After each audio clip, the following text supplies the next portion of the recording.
ಇಲ್ಲಿ ಸೇರಿರುವೆಲ್ಲ ವಕೀಲ ಮಿತ್ರರೇ, ತಮಗೆಲ್ಲ ನಾವು ಇನ್ವಿಟೇಷನ್ ಕೊಟ್ಟಿದ್ದೀವಿ. ಅದರಂತೆ ದಿನಾಂಕ 31/1/2026 ಬೆಳಗ್ಗೆ 11 ಗಂಟೆಗೆ ನೂತನವಾಗಿ ನಿರ್ಮಿಸಿರುವ ನ್ಯಾಯಾಲಯದ ಕಟ್ಟಡದ ಉದ್ಘಾಟನಾ ಸಮಾರಂಭ ಇದೆ. ಇದಕ್ಕೆ ಸಂಬಂಧಪಟ್ಟಂತೆ ಎಲ್ಲ ವ್ಯವಸ್ಥೆಗಳನ್ನು ಮಾಡಿಕೊಳ್ಳಲಾಗಿದೆ. ತಮಗೆಲ್ಲರಿಗೂ ಗೊತ್ತಿರುವಂತೆ ಪುತ್ತೂರು ತಾಲೂಕು ಒಂದು ದಕ್ಷಿಣ ಕನ್ನಡ ಜಿಲ್ಲೆಯಲ್ಲಿ ಒಂದು ವೇಗವಾಗಿ ಬೆಳೆಯುತ್ತಿರುವ ನಗರ ಆಗಿದೆ. ಅದನ್ನು ಗಣನೆಗೆ ತೆಗೆದುಕೊಂಡು ಆಡಳಿತಾತ್ಮಕವಾಗಿ ಮತ್ತು ಈ ನ್ಯಾಯಿಕವಾಗಿ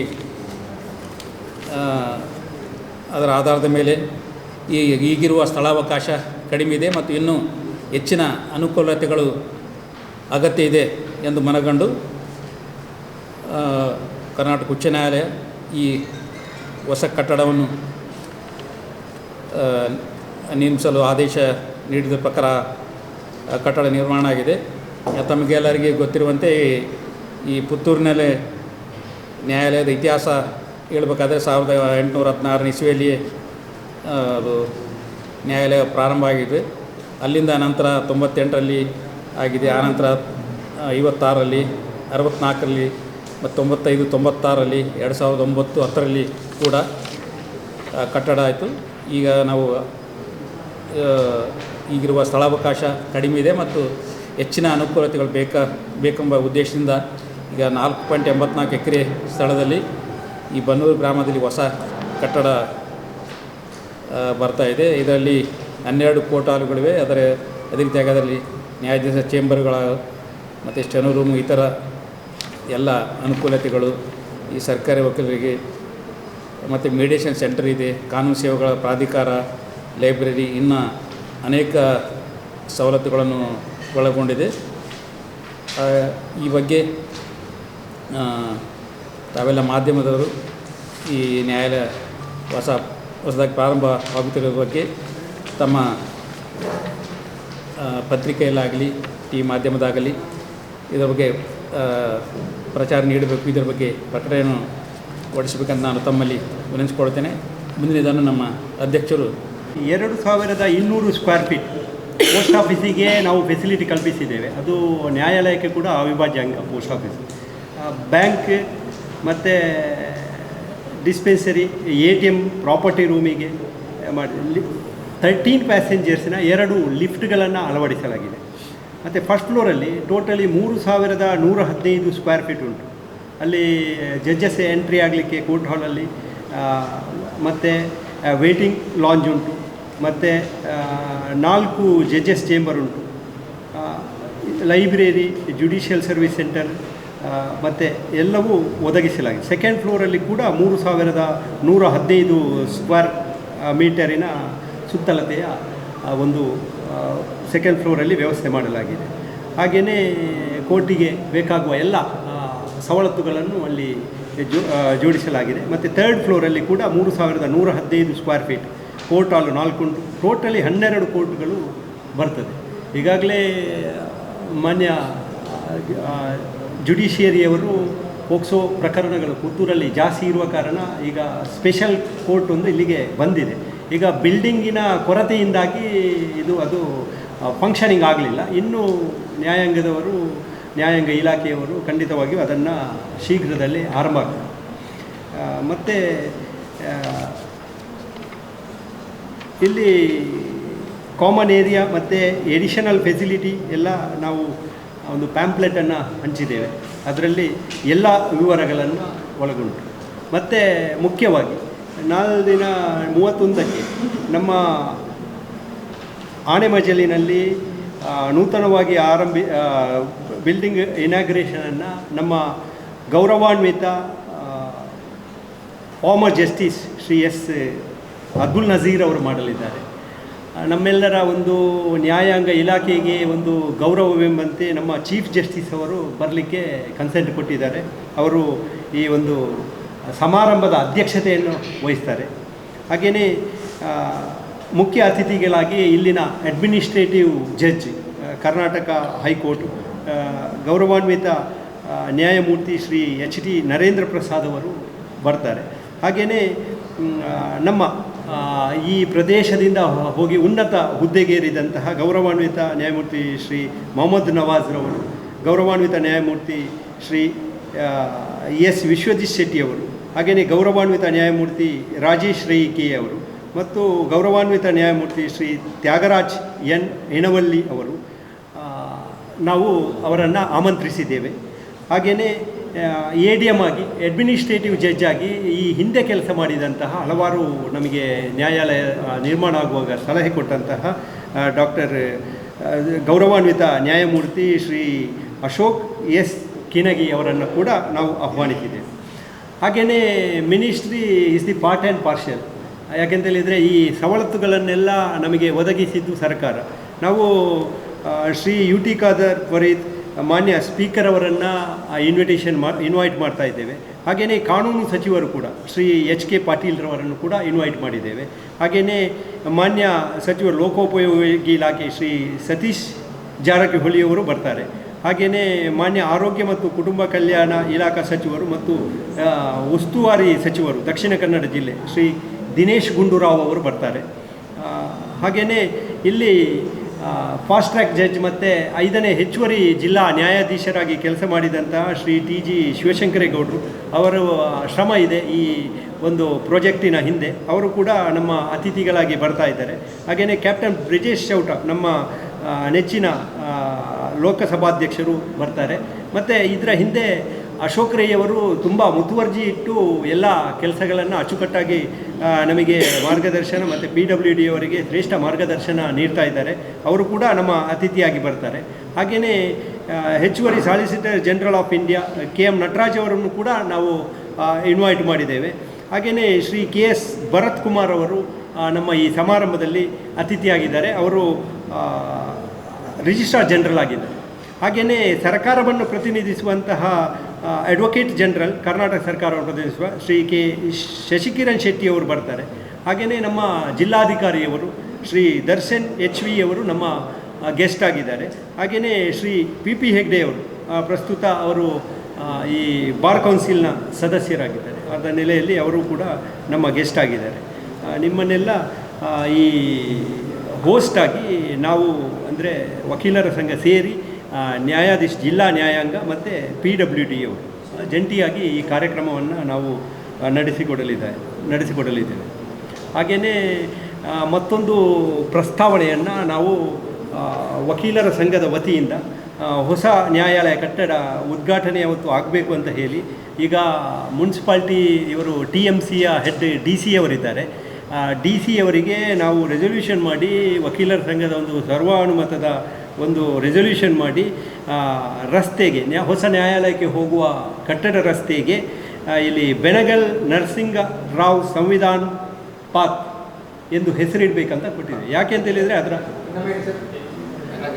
ಬೆನಗಲ್ ನರಸಿಂಗರಾವ್ ಸಂವಿಧಾನ್ ಪಾತ್ ನರಸಿಂಗ್ ರಾವ್ ಅದು ಕೊಡ್ತೇನೆ ನಾನು ನಿಮಗೆ, ಇದು ಕೊಡ್ತೇನೆ. ಇದಕ್ಕೆ ಸಂವಿಧಾನ್ ಪಾತ್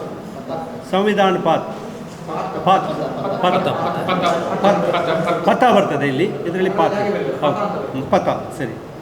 ಬೆನಗಲ್ ನರಸಿಂಗ್ ರಾವ್ ಸಂವಿಧಾನ್ ಪಥ.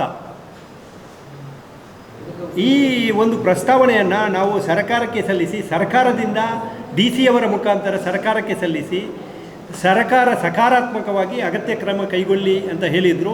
ಇದರ ಪ್ರೋಸೆಸ್ ಎಲ್ಲ ಕಂಪ್ಲೀಟ್ ಆಗಲಿಲ್ಲ, ನೋಟಿಫಿಕೇಷನ್ ಪ್ರೋಸೆಸ್ ಎಲ್ಲ ಆಗಲಿಲ್ಲ. ಇದನ್ನು ನಾವು ಘೋಷಣೆಯಾಗಿ ತಗೊಳ್ತೇವೆ ಆ ದಿವಸ. ಅದಕ್ಕೆ ನಿಮ್ಮೆಲ್ಲರ ಸಹಕಾರ ಬೇಕು. ಯಾಕೆಂತೇಳಿದರೆ ಬೆನಗಲ್ ನರಸಿಂಗ್ ರಾವ್ ಅವರ ಬಗ್ಗೆ ನಿಮಗೆಲ್ಲರಿಗೂ ಗೊತ್ತುಂಟು. ಅವರು ಡ್ರಾಫ್ಟಿಂಗ್ ಕಮಿಟಿಯಲ್ಲಿ ಒಂದು ಬಹಳ ಚೆನ್ನಾಗಿ ಅವರ ಕಾರ್ಯನಿರ್ವಹಿಸಿದ್ದಾರೆ ಮತ್ತು ಹೆಸರುವಾಸಿಯಾಗಿದ್ದಾರೆ. ಅವರು ಸಂವಿಧಾನವನ್ನು ಬರೆಯುವಲ್ಲಿ ಕೂಡ, ರೈಟಿಂಗಲ್ಲಿ ಕೂಡ ಅವರು ಪ್ರಸಿದ್ಧರು. ಅವಿಭಜಿತ ದಕ್ಷಿಣ ಕನ್ನಡ ಜಿಲ್ಲೆಯ ಕಾಯಂ ವಾಸಿಯಾಗಿದ್ದರು. ಅದು ನಮ್ಮೆಲ್ಲರ ಹೆಮ್ಮೆ. ಅದಕ್ಕೋಸ್ಕರ ಅವರ ನೆನಪಿಗೋಸ್ಕರ ನಾವು ಚರ್ಚಿಸಿ ಅದೊಂದು ಮಾಡಿದ್ದೇವೆ. ಪುತ್ತೂರಿಗೆ ಸಂಬಂಧ, ಪುತ್ತೂರಿಗೆ ನಿಕಟವರ್ತಿ. ಅವರು ಪುತ್ತೂರಿನಲ್ಲಿ ಈಗ ಶಿವರಾಮ್ ಕಾರಂತರು ಹೇಗೆ ಅವರು ಕೂಡ ಪುತ್ತೂರಿನಲ್ಲಿ ಸಾಕಷ್ಟು ಸಮಯ ಇದ್ದವರು. ಮತ್ತು ಹೌದು, ಇಂಟರ್ನ್ಯಾಷನಲ್ ಕೋರ್ಟ್ ಆಫ್ ಜಸ್ಟಿಸ್ ಅವರು ಗೂಗಲ್ ಸರ್ಚಲ್ಲಿ ಸಿಗ್ತದೆ ಸರ್. ಇಂಟರ್ನ್ಯಾಷನಲ್ ಕೋರ್ಟ್ ಆಫ್ ಜಸ್ಟಿಸಲ್ಲಿ ಅವರು ಕೂಡ ಜಡ್ಜ್ ಆಗಿದ್ದು. ಮತ್ತು ನಾವು ಬಾರ್ ಅಸೋಸಿಯೇಷನ್ನ ನಮಗೆ ಪ್ರಮುಖ ಅಂಗ ಅಂತೇಳಿದರೆ ಲೈಬ್ರರಿ. ನಾವು ನಮ್ಮ ಹೆಮ್ಮೆ, ನಾವು 5:30ಗೆ ಆಫೀಸ್ ಬೇರೆ ಡಿಪಾರ್ಟ್ಮೆಂಟ್ನಾಗೆ ಮತ್ತೆ ರೆಸ್ಟ್ ಇರುವುದಿಲ್ಲ. ನಾವು ರಾತ್ರಿ 12 ಗಂಟೆ ತನಕ ಅಧ್ಯಯನ ಮಾಡಿದರೆ ಮಾತ್ರ ನೆಕ್ಸ್ಟ್ ನಾವು ನಮ್ಮ ವಾದ ಮಂಡನೆಯಲ್ಲಿ ನಮ್ಮ ಕೆಲಸ ಕಾರ್ಯಗಳನ್ನು ಕಕ್ಷಿಗಾರರ ಪರವಾಗಿ ಮಂಡಿಸ್ಬೋದು. ಹಾಗೆಯೇ ಲೈಬ್ರರಿ ನಮಗೆ ಬಹಳ ಪ್ರಮುಖ ಅಂಗ. ಆ ಲೈಬ್ರರಿಯನ್ನು ಸುಸಜ್ಜಿತಗೊಳಿಸಿ ನಾವು ಆರಂಭ ಮಾಡ್ತೇವೆ. ಆರಂಭ ಮಾಡುವುದಕ್ಕೆ ಸನ್ಮಾನ್ಯ ಹಾನರೇಬಲ್ ಶ್ರೀ ಜಸ್ಟಿಸ್ ಅಬ್ದುಲ್ ನಜೀರ್ ಅವರು ಈ ಸಮಾರಂಭ ಮುಗಿದ ನಂತರ ನಮ್ಮ ಲೈಬ್ರರಿಗೆ ಹೋಗಿ ಅಲ್ಲಿ ಅವರು ಅದನ್ನು ಉದ್ಘಾಟನೆ ಮಾಡಲಿದ್ದಾರೆ. ನಮ್ಮ ಬಾರ್ ಅಸೋಸಿಯೇಷನ್ ಬಿಲ್ಡಿಂಗಿಗೆ ಹೋಗಿ ಅಲ್ಲಿ ಉದ್ಘಾಟನೆ ಮಾಡಲಿದ್ದಾರೆ. ಅದು ಕೂಡ ಈ ಕಾರ್ಯಕ್ರಮದ ಒಟ್ಟಿಗೆ ಇರ್ತದೆ. ಅದು ಇನ್ವಿಟೇಷನಲ್ಲಿ ಇಲ್ಲ, ನಮ್ಮ ಬಾರ್ ಅಸೋಸಿಯೇಷನ್ನ ಕಾರ್ಯಕ್ರಮ. ಈಗ ಈ ರಸ್ತೆಯದ್ದು ಘೋಷಣೆ ಮಾತ್ರ, ರಸ್ತೆದ್ದು ನೋಡಿ ಸರ್, ನಾವು ಡಿ ಸಿ ಅವರಿಗೆ ಕಳಿಸಿದ್ದೇವೆ. ಡಿ ಸಿ ಅವರು ಶಿಷ್ಟಾಚಾರ ಕಳಿಸಿದ್ದಾರೆ. ಘೋಷಣೆ ಅಲ್ಲ, ಅಗತ್ಯ ಕ್ರಮ ಕೈಗೊಳ್ಳಿ ಗೌರ್ಮೆಂಟಿಂದ ಬಂದಿದೆ. ಆದರೆ ಇಲ್ಲಿದ್ದು ಪ್ರೊಸೀಜರ್ ಎಲ್ಲ ಆಗಬೇಕು ಮುನ್ಸಿಪಾಲ್ಟಿ. ಹೌದು, ಕಾಯ್ ಮಾಡಿ. ಈಗ ಹೆಸರಿಲ್ಲ. ಈಗ ಅಲ್ಲಿ ರೋಡು ಸರ್, ಆನೆಮಜ್ಜೂರು ಸರ್, ಅಲ್ಲಿ ರೋಡು ನಿಮ್ಮ ಒಂದು ಗಮನಕ್ಕೆ ಸ್ವಲ್ಪ ಮುನ್ಸಿಪಾಲ್ಟಿ ರೋಡ್ ಉಂಟು. ಆಮೇಲೆ ನಮ್ಮ ಕೋರ್ಟ್ ಎಂಕ್ರೋಚ್ ಮಾಡಿ ಪರ್ಚೇಸ್ ಮಾಡಿದ ಅಕ್ವೈರ್ ಆದ ರೋಡ್ ಅಲ್ಲಿರೋದು ಸಾಕಷ್ಟು ಸ್ವಲ್ಪ ಮುನ್ಸಿಪಾಲ್ಟಿ ಬರ್ತದೆ. ಈಗ ಮುನ್ಸಿಪಾಲ್ಟಿ ಅವರು ಇರಬೇಕು. ಅದೇ ಪ್ರೊಸೀಜರ್ ಸರ್, ಅದೇ ಪ್ರೊಸೀಜರ್. ಹೌದು ಹೌದು ಹೌದು.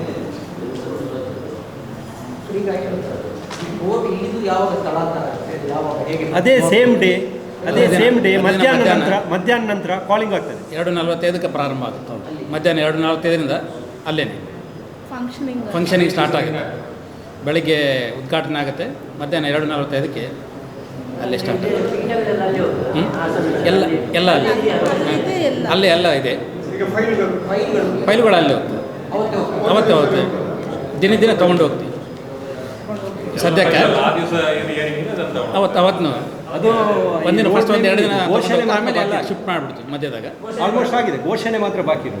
ಅದು ಬರ್ತದೆ. 4 ಬಂದರೆ ನಾವು ಮಾಡ್ತೇವೆ, ಇಲ್ಲದಿದ್ದರೆ ನೆಕ್ಸ್ಟ್ ಅದನ್ನು ಇದೆ. ಇನ್ನು ಸ್ಯಾಂಕ್ಷನ್ ಆಗಿದೆ,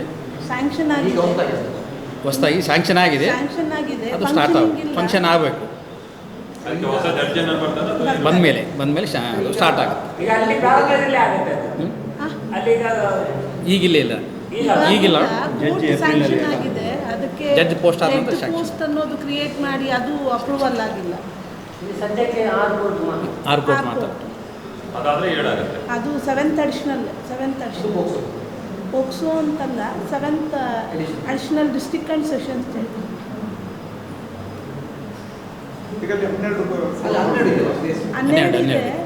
12 ಇದೆ. ಮುಂದಿಂದ ಎಕ್ಸ್ಟೆನ್ಷನ್ ಆದರೆ ನಮಗೆಲ್ಲ ಮಾಡಿದೆ. ಪತ್ರಿಕೆಯವರು ಒಂದು ಹಾಕ್ಬೋದು, ಅದ್ರ ಬಗ್ಗೆ ಇಲ್ಲ ನಮಗೆ. ಅದು ಅಲ್ಲಿ ಅವರು ಅಧ್ಯಕ್ಷರು ಮತ್ತು ಅವರಿಗೆ ಪೂರಕವಾಗಿ ನಾನು ಪುತ್ತೂರಿನ ಬೆಳವಣಿಗೆಗೆ ನ್ಯಾಯಾಂಗ ಕ್ಷೇತ್ರದ ಬಹುದೊಡ್ಡ ಕೊಡುಗೆ. ಯಾಕೆಂದರೆ ತಾವು ಕೇಳಿದ್ರಿ, ಇನ್ನು ಮುಂದೆ ಡಿಸ್ಟಿಕ್ ಆಗುವಾಗ ಕೂಡ ಈ 12 ಕೋಟಿ ಯಾಕೆ ಅಂತ ಹೇಳಿದರೆ ದೂರದೃಷ್ಟಿಗುವಂಥದ್ದಲ್ಲಿ ಇಲ್ಲಿಗ ಡಿಸ್ಟಿಕ್ಟ್ ಆಗಬೇಕು. ಡಿಸ್ಟಿಕ್ಟ್ ಆದರೆ ಇನ್ನೂ ಹೆಚ್ಚಿನ ಕೋರ್ಟುಗಳು ಬೇಕು, ಕೋರ್ಟ್ ಹಾಲ್ ಬೇಕಾಗ್ತದೆ. ಮತ್ತು ಅಧ್ಯಕ್ಷರು ಈಗಾಗಲೇ ಮನವಿ ಮಾಡಿದ್ದಾರೆ, ಶಾಸಕರು ಒಪ್ಪಿದ್ದಾರೆ. ನಿರಂತರವಾಗಿ ಅಲ್ಲಿಗೆ ಸಿಟಿ ಬಸ್ಸಿನ ಸರ್ವಿಸ್ ಇರ್ತದೆ ಅವರಿಗೆ. ಅಧ್ಯಕ್ಷರೇ, ಸಿಟಿ ಬಸ್ಸಿನ ಸರ್ವಿಸ್ ಇರ್ತದೆ. ಯಾಕಂದರೆ ಹೊರಗಿನವರು ಬರಲಿಕ್ಕೆ ಏನು ಅಂತ ಹೇಳಿದ್ರೆ ಯಾರಿಗೂ ಯಾವುದೇ ಅಡಚಣೆ ಆಗುವುದಿಲ್ಲ. ಹಾಗಾಗಿ ನಾನು ಪುತ್ತೂರು ಬೆಳೀಲಿಕ್ಕೆ ಯಾವ ರೀತಿ ಕಾಂಟ್ರಿಬ್ಯೂಷನ್ ಆಗ್ತದೆ ಅಂತ ಹೇಳಿದ್ರೆ ನೀವಲ್ಲಿ ನೋಡಿದ್ದೀರಿ. ಈಗಾಗಲೇ ಹಲವಾರು ಏನಂದರೆ ಇದು ಹೋಟೆಲ್ಗಳು ಇತ್ಯಾದಿ ಬರ್ತಾ ಉಂಟು. ಬಹು ಸಣ್ಣ ವಿಚಾರ ಅಂತ ಹೇಳಿದರೆ ಒಂದು ರಿಕ್ಷಾದವನಿಗೆ ಕೂಡ ಹೆಲ್ಪ್ ಆಗ್ತದೆ. ಯಾಕಂದರೆ ಸ್ವಲ್ಪ ಹೊರವಲಯದಲ್ಲಿರುವಾಗ ಅಂಥವರಿಗೆ ಕೂಡ ಆಗ್ತದೆ. ಈ ರೀತಿಯಲ್ಲಿ ಎಲ್ಲ ಸಾರಿಗೆ ವ್ಯವಸ್ಥೆ ಇರ್ಬೋದು, ಆಹಾರದ ವ್ಯವಸ್ಥೆಯಲ್ಲಿ ಇರ್ಬೋದು, ಬ್ಯಾಂಕುಗಳು ಬರ್ತದೆ. ಇನ್ನು ಮುಂದಕ್ಕೆ ಅಲ್ಲಿಗೆ ಪೋಸ್ಟ್ ಆಫೀಸು ಬರ್ತದೆ. ಈಗ ಇವರು ಹೇಳಿದ್ರು ಕೋರಿಕೆ ಮೇಲೆಗೆ ಪೋಸ್ಟ್ ಆಫೀಸ್ ಬರೋದ್ರಿಂದ ಅಲ್ಲಿದ್ದವರಿಗೆಲ್ಲ ಆ ಪರಿಸರಕ್ಕೆ ಅದು ಹೆಲ್ಪ್ ಆಗುವಂಥ ವಿಚಾರ. ಹಾಗಾಗಿ ಸಮಗ್ರ ಬೆಳವಣಿಗೆಯು ಕೂಡ ಒಂದು ಬಹುದೊಡ್ಡ ಕೊಡುಗೆ ಅದರಿಂದ ಇದೆ ಕೋರ್ಟಲ್ಲಿ. ಮತ್ತು ಆ ರಸ್ತೆ ನೀವು ನೋಡಿದ್ದೀರಿ ಸುಧಾಕರ್ ಹೇಗಿತ್ತು ಅಂತ, ಇಷ್ಟು ಸಪೂರ ಇತ್ತು. ಈಗ ಅದನ್ನು ಸ್ಪೆಷಲ್ ಎಕ್ವಿಸಿಷನ್ ಆಗಿ ಎಕ್ವೈರ್ ಮಾಡಿ ಎಷ್ಟಾಗಲಾದಂಥದ್ದು. ಮತ್ತು ಯಾರಿಗೂ ದೂರ ಅಂತಲ್ಲ, ಮಾರ್ಗದಲ್ಲಿ ಇಳಿಯುವಾಗಲೇ ಕಾಣ್ತದೆ ಈಗ ಕೋರ್ಟು. ಅಲ್ಲಿ ನಾವು ಜಸ್ಟ್ ಅಲ್ಲಿ ಇದರ ಉಪ್ಪಿನಕಾಯಿ ಮಾರ್ಗದಲ್ಲಿ ಇಳಿಯುವಾಗಲೇ ಈಗ ವ್ಯೂ ಸಿಕ್ಕಲಿಕ್ಕೆ ಶುರು ಆಗಿದೆ ಅದರ. ಈಗ ಅಡ್ವೊಕೇಟ್ಗಳೆಲ್ಲ ಪುತ್ತೂರು ಪೇಟೆಯಲ್ಲಿದ್ದಾರೆ. ಹೌದು ಹೌದು. ನಿಮ್ಮ ಹೌದು, ಅದು ಹೇಗೆ ಅಂತ ಹೇಳಿದರೆ ವ್ಯೂ ಹೇಗೆ ಬಂತು ಅಂತ ಹೇಳಿದರೆ, ಈಗ ಕರ್ನಾಟಕ ರಾಜ್ಯಕ್ಕೆ ವಿಶೇಷ ಎಲ್ಲ ಕೋರ್ಟ್ ಒಂದು 22 ಕೋರ್ಟುಗಳು ಮಂಜೂರಾಯಿತು. ಅದರಲ್ಲಿ ಫಾರ್ಮರ್ ಜಸ್ಟಿಸ್ ಅಬ್ದುಲ್ ನಜೀರ್ ಅವರ ವ್ಯೂ ಪುತ್ತೂರಿಗೆ ಕೂಡ ಒಂದು ಆಗಬೇಕು ಅಂತ. ಇಡೀ ಸಿಟಿ ಎಕ್ಸ್ಪಾಂಡ್ ಆಗುವ ಕಾರಣ ಹೊರಗೆ ಹಾಕಿದ್ದಾರೆ. ಸಿಟಿ ಎಕ್ಸ್ಪಾಂಡ್ ಆಗಬೇಕು ಅಂತ ಒಂದೇ ಕಾರಣಕ್ಕೆ. ನಮಗೆ ವಕೀಲರಿಗೆ ಸ್ವಲ್ಪ ಸಮಯ ಇದಾಗ್ಬೋದು, ಆದರೆ ಬೆಳ್ತಂಗಡಿಯಿಂದ ಬರುವವರಿಗೆ ಅಥವಾ ಉಪ್ಪಿನಂಗಡಿಯಿಂದ ಬರುವವರಿಗೆ ಅಥವಾ ಕಡಬದಿಂದ ಬರುವವರಿಗೆ ಅದು ಸೆಂಟರ್ ಆಗ್ತದೆ. ಸಿಟಿಗೆ ಬಂದು ಬರಬೇಕಂತಿಲ್ಲ. ಸ್ವಲ್ಪ ಸಮಯ ನಮಗೆ ಸ್ವಲ್ಪ ತೊಂದರೆ ಆಗ್ಬೋದು ಹೊರತು, ಆದರೆ ಈಗ ಡಬಲ್ ರೋಡ್ ಎಲ್ಲ ಆದರೆ ಖಂಡಿತವಾಗಿಯೂ ನಮಗೆ ಹೆಲ್ಪ್ ಆಗ್ತದೆ. ಮತ್ತೊಂದು ನಮ್ಮ ಒಂದು ಮನವಿ ಈಗಾಗಲೇ ಗೌರವಾನ್ವಿತ ನ್ಯಾಯಾಂಗಕ್ಕೆ ಕೂಡ ಕೊಟ್ಟಿದ್ದೇವೆ.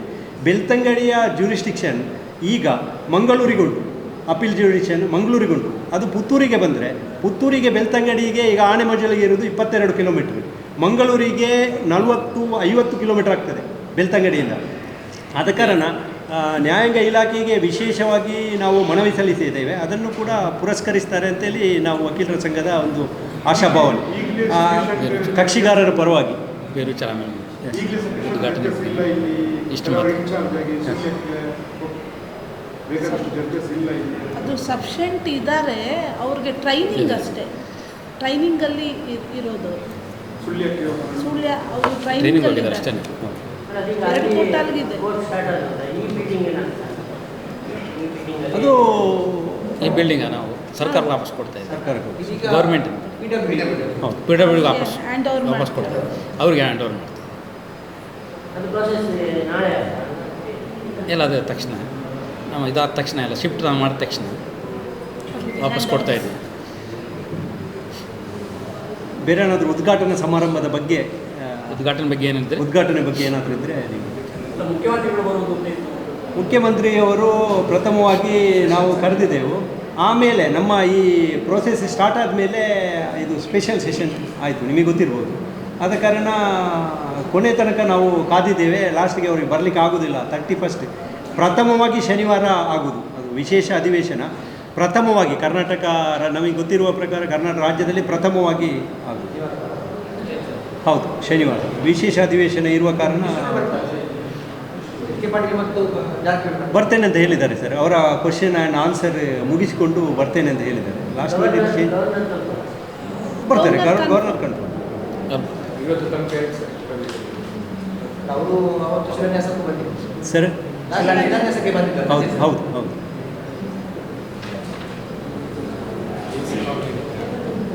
ನ್ಯಾಯಾಲಯದ AC ಹಾಲ್ ಸರ್ ವಿಶೇಷ ಕೋರ್ಟ್ ಹಾಲ್ ಕೂಡ AC ಇದೆ. ಹಾಂ, ಎಲ್ಲ ಅನುಕೂಲ ಇದೆ. ಎಲ್ಲ ಕೋರ್ಟಲ್ಲಿ AC ವ್ಯವಸ್ಥೆ ಕೂಡ ಇದೆ. ಅದೊಂದು ಮತ್ತು ಅದೇ ದಿನ ಸ್ಟಾರ್ಟ್ ಆಗುತ್ತೆ ಕೋರ್ಟು. ಅದೊಂದು ಇದೆ. 31ಕ್ಕೆ ಮಧ್ಯಾಹ್ನದಿಂದ ಕೋರ್ಟಿನ ಕಲಾಪಗಳು ಎಲ್ಲ ಅಲ್ಲೇ ಸ್ಟಾರ್ಟ್ ಆಗ್ತವೆ. ಇಲ್ಲೇ ನಡೆಯೋದು ಮಧ್ಯದಿಂದ ಕಂಟಿನ್ಯೂ ಆಗುತ್ತೆ. ಎಲ್ಲ ಕೋರ್ಟ್ ಹಾಲ್ಗಳಿಗೆ AC ವ್ಯವಸ್ಥೆ. ಸುದ್ದಿ ಚಾನಲ್, ಕ್ಷಣ ಕ್ಷಣದ ಸುದ್ದಿಗಾಗಿ. ಅತ್ತೆ, ಇದು ನನ್ನ ಬರ್ಡೇ ಗಿಫ್ಟ್. ಇದೆಲ್ಲ ಜೀವನದಲ್ಲಿ ನನಗೋಸ್ಕರ ತಗೊಂಡ್ಬಂದಿದ್ದಾರೆ. ನಿನ್ ಮೇಲೆ ತುಂಬಾ ಚೆನ್ನಾಗಿ ಕಾಣುತ್ತೆ. ಇದು ತುಂಬಾ ಚೆನ್ನಾಗಿದೆ ಅಲ್ವಾ? ತುಂಬಾ ಚೆನ್ನಾಗಿದೆ.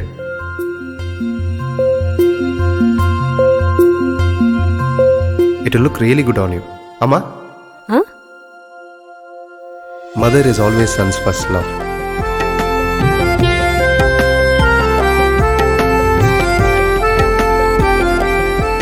ಪ್ರತಿ ಪೀಳಿಗೆಯ ಪ್ರೀತಿಯ ಮಳಿಗೆ GL ಆಚಾರ್ಯ ಜುವೆಲ್ಲರ್ಸ್.